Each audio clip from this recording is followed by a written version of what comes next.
Di dalam tubuhmu saat ini ada sekitar 37 triliun sel. Setiap sel berukuran sangat kecil, bahkan ribuan sel bisa berjajar hanya dalam 1 mm.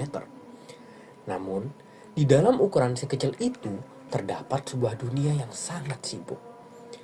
Sel adalah unit terkecil dalam kehidupan. Semua makhluk hidup mulai dari bakteri, tumbuhan, hingga manusia tersusun dari sel. Tubuhmu bukanlah satu benda utuh. Ia adalah sebuah kota. Kota raksasa yang dihuni sekitar 37 triliun pekerja. Setiap pekerja memiliki tugasnya sendiri. Ada sel otot yang membuatmu bergerak, ada sel saraf yang mengirimkan sinyal secepat ratusan kilometer per jam, ada sel darah merah yang mengangkut oksigen ke seluruh tubuh, dan ada sel darah putih yang berperang melawan jutaan bakteri dan virus setiap hari. Nah, di dalam setiap sel terdapat membran yang melindunginya, sitoplasma. Sitoplasma tempat berbagai reaksi kimia. Enggak salah. Oke. Ini kita terlalu ini gak sih?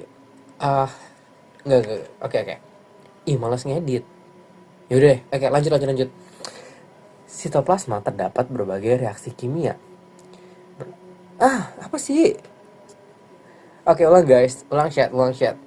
Di dalam setiap sel terdapat membran yang melindunginya, sitoplasma, tempat berbagai reaksi kimia berlangsung, serta inti sel berpusat. Apa sih? Bentar.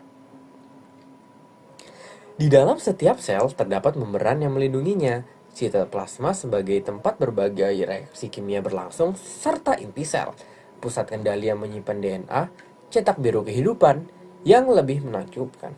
Apa sih? Gimana sih intonasinya? Ya itulah pokoknya. Jadi dalam sel itu ada membran gitu. Terus tempat berbagai reaksi kimia berlangsung tuh namanya sitoplasma, guys. Nah, inti sel itu pokoknya buat nyimpan DNA dan cetak biru kehidupan. Ya pokoknya gitulah. Nah, yang lebih menakjubkan, sel tidak hanya bekerja. Mereka juga bisa berkomunikasi, memperbaiki diri, membelah diri, bahkan menghancurkan dirinya sendiri ketika sudah rusak demi menjaga tubuh tetap sehat.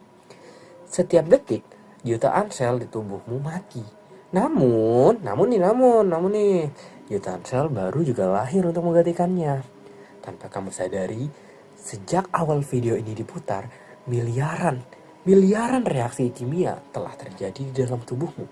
Semua itu dilakukan oleh makhluk-makhluk mikroskopis yang disebut sel. Oke, sampai jumpa guys di segmen selanjutnya. Selanjutnya kita akan membahas tentang apa ya?